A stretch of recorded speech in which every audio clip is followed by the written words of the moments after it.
Hey guys, it's Marshall from Going Gear, and today we're going to take a look at the first bicycle light we've ever reviewed. This is the Niteye B10. A lot of our manufacturers have started releasing bike lights, so you're going to see a few of these from us in the near future. I'm going to go and warn you that I'm not going to put this on a bike. I'm too lazy to go out and make that video.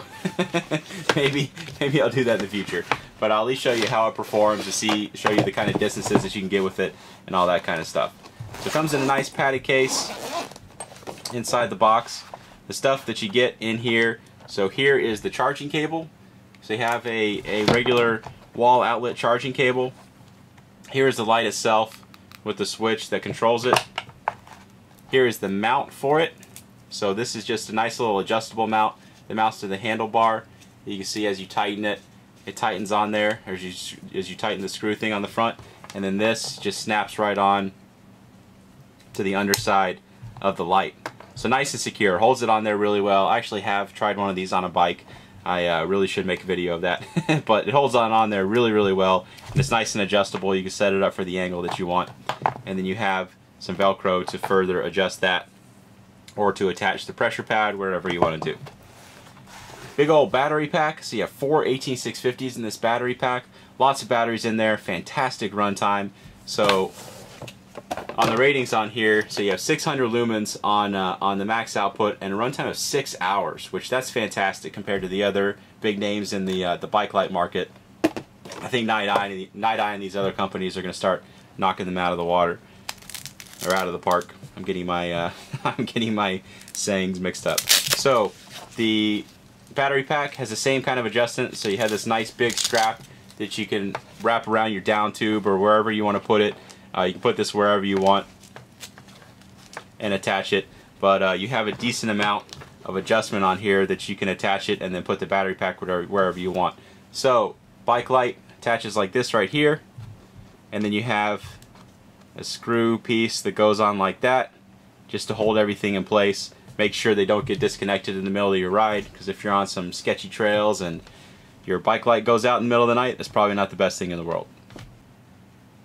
Kind of zoomed in so you can see this stuff better. There's that CREE XM-L LED, lightly orange pilled reflector. So this is going to be a relatively floody beam, but it's still going to give you some decent distance. And lots of lumens coming out of this thing, of course. So really great cooling. And of course, if you're riding on a bike, it's going to be even better cooling. You've got this coiled remote switch, and here's the switch down here. So an interesting interface on this. You can see you have 2 buttons on there. And the way to use those 2 different buttons is the one with the kind of texture on it is your power button. So if you press and hold that, after a couple seconds the light will turn on. Tap it again while it's turned on and it'll go into a beacon flashing mode.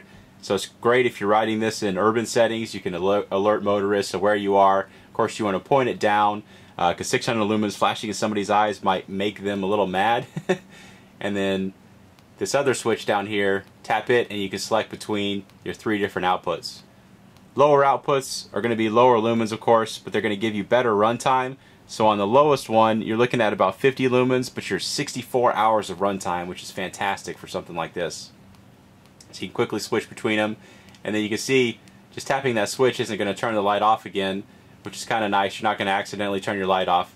Press and hold again to switch the light off. So again, on the interface, this kind of textured pad, press and hold it to turn the light on, tap it to go into your flashing mode, and then your other switch down here is going to switch between your 3 different outputs. So it's a good setup. You have the bike light. You can set it up wherever you want, and then you have this pressure pad that you can set off next to your handlebars or on your handlebars, so you don't have to take your arm or your hands off of your actual handlebar grips. So you can have a nice secure ride. You don't have to take your hand off and mess with any settings or anything like that. You can all do it while you have your hand attached or close to where you would normally have your hands. Alright, so that's the interface and everything of the B10. We're going to go and take this outside. Again, I'm not going to put this on a bike. I'm too lazy to mount my camera to a bike, and kind of afraid to mount this $2,000 camera to a bike. So we're going to go ahead and at least show you how it does in some outdoor settings, so you can get an idea of the kind of distances and stuff you can get with it. Alright, we're outside with the B10. Got the big 40 mag light that I always use. I know 40 mag light's a pretty poor comparison for a bike light, but it's what I use in all my other reviews, and everybody knows how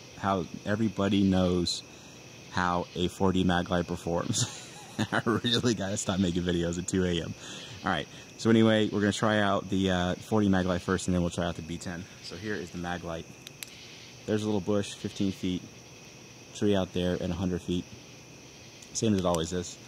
So here is the B10.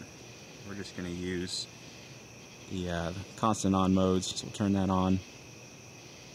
So there's your constant on. You can see nice wide floody beam. So not a huge reflector on this, but a really useful beam, especially off of a single LED. And we'll cycle through just so you can see the different outputs.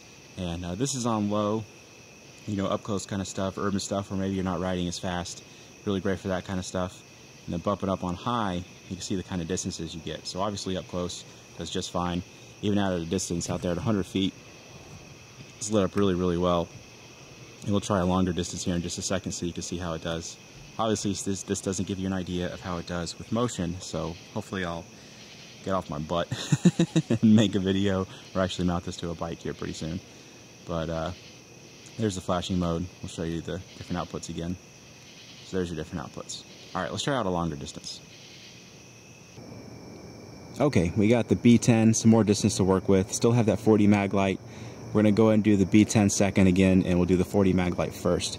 So here's the mag light. There's my chimney at about 25 yards. Tree in the front yard at 100 yards. Doesn't really make it out there all that well. Let's try out the bike light, see how it does. Alright, so there you can see really, really floody beam. So you're not going to get any massive distances out of this thing, but still pretty useful. So out at 100 yards, you can make out the tops of those trees pretty well. It's about 100 yards to the top of them. Not super well, not like the B20 and the B30 that we also reviewed, but 25 yards, obviously no problem. I'd say the usable distance on this thing is probably about 200 yards. And it'll do that, I'm sorry, not 200 yards, 200 feet. It'll go out to 200 feet pretty well.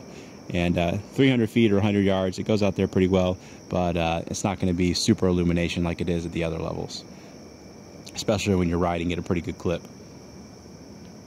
So there you go. That is the Niteye B10 bike light. If you like it, you can buy it from us at goinggear.com. Any questions or comments, you can reach us in the comments or at goinggear.com. And if you like the video, be sure to subscribe. We put out a lot of other flashlight and gear videos. Thanks for watching.